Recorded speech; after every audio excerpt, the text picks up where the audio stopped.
Hello, I'm Julia Delbecchi, and I'm the Educational Resource Director here at the Ximenez-Fatio House Museum. I also often portray Juana Ximenez, and welcome to our segment, Storytime at the Ximenez-Fatio House, with our very own director, Dr. Roger Smith.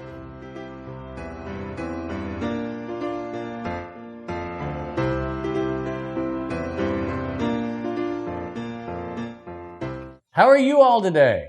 We're going to be in the lobby today of the Ximenez-Fatio House Museum, but originally, when this house was built in 1798, this wasn't a lobby, this was a tavern, okay? Now, why would we have a Gwenfiddletown story in a tavern?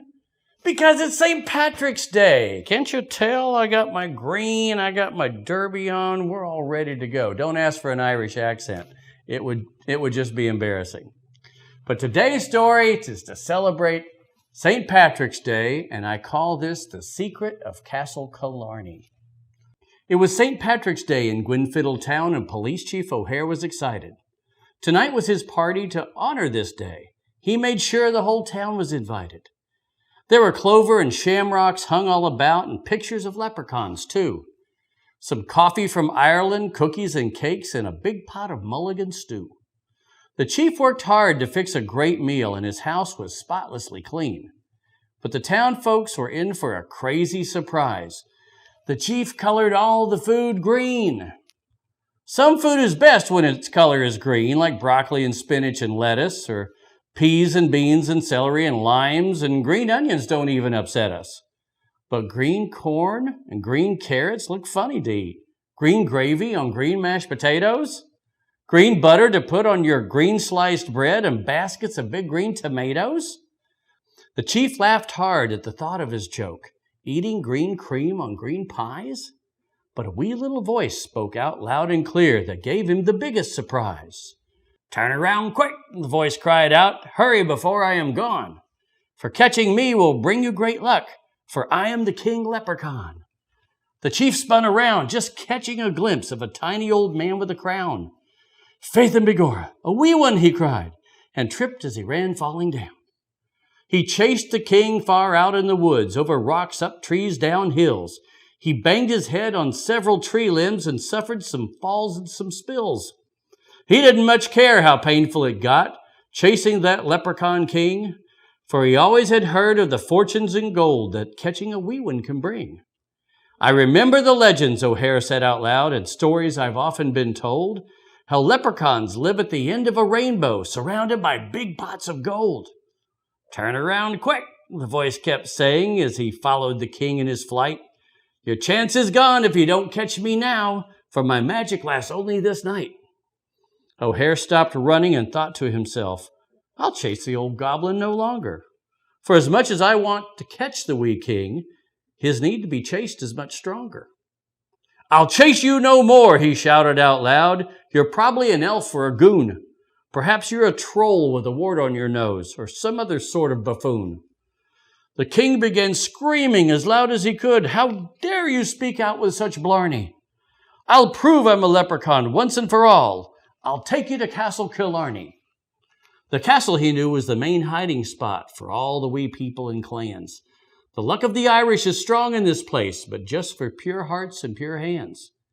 "How do we get there?" the chief said, amused. "By magic or some crystal ball?" "Turn around quick," the king hollered back, "or else you'll see nothing at all."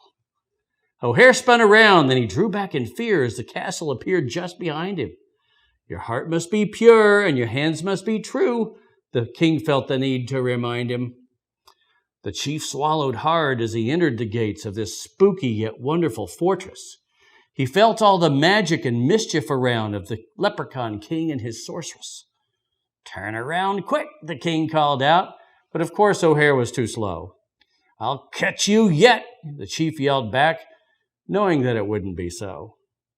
But as he did turn, his eyes popped wide and his nerves were no longer controlled. 'Twas the rainbow room he found himself in, surrounded by mountains of gold. O'Hare didn't shout or sing hallelujah or dance up a hey diddle diddle. He simply jumped up as high as he could and landed right smack in the middle. "Turn around quick," the king laughed out loud as O'Hare stuffed his pockets with treasure. Now that you know I'm the Leprechaun King, the fate of your life is my pleasure. I'll give you a riddle, the leprechaun said. Answer wrong and I'll make you a toad. But answer correctly and gold will be yours. But first, let me lighten your load. The king thrust his finger right straight at the chief, then drew a half circle in air. O'Hare found himself with his head pointed down, and what was up here was down there. And out of his pockets came all of the gold, and all that he once had was gone. Then he gave him a shake just so to make sure, that greedy old King Leprechaun. The riddle is this, the king started in, still leaving O'Hare upside down. What is pure as a heart made of gold, and noble as my royal crown? What to a man is power and true, but to evil men only destruction? What comes just once a calendar year and is known without need of instruction? If your heart is pure and your hands are true, then you'll know the right answer, me lad. But if you be crooked and mean in your ways, you'll be living on an old lily pad. The chief thought now for a minute or two, then decided on just what to say. The luck of the Irish, of course, O king, but it's strongest on St.Patrick's Day. The king was surprised that O'Hare could be right. Indeed, you are true and you're pure. For answering justly, I'll send you straight home, and you will have gold to be sure. The next thing he knew, the chief was on top of the Castle Kilarney's great wall. Have a safe trip, the leprechaun called, and he laughed as he made the chief fall. The gold, O'Hare screamed, but what of the gold? And he screamed and he fell and he screamed. No, he yelled out as he sat up in bed. Faith and begorra, 'twas a dream. O'Hare calmed his nerves as he got out of bed. I had a most terrible dream. I thought it was real, but it couldn't be real. Some things just aren't as they seem. But when he got dressed, he suffered a shock that made his blood stop and run cold. For deep in his pocket, all tangled in threads, was a shiny new coin made of gold. How can this be? O'Hare said out loud. 'Twas only a dream, I am sure. Turn around quick, he heard a voice cry. The luck of the Irish is pure. The chief sat down, still holding his gold, and he laughed at the old leprechaun. Happy St. Patrick's Day, the wee one called. But before Chief could turn, he was gone.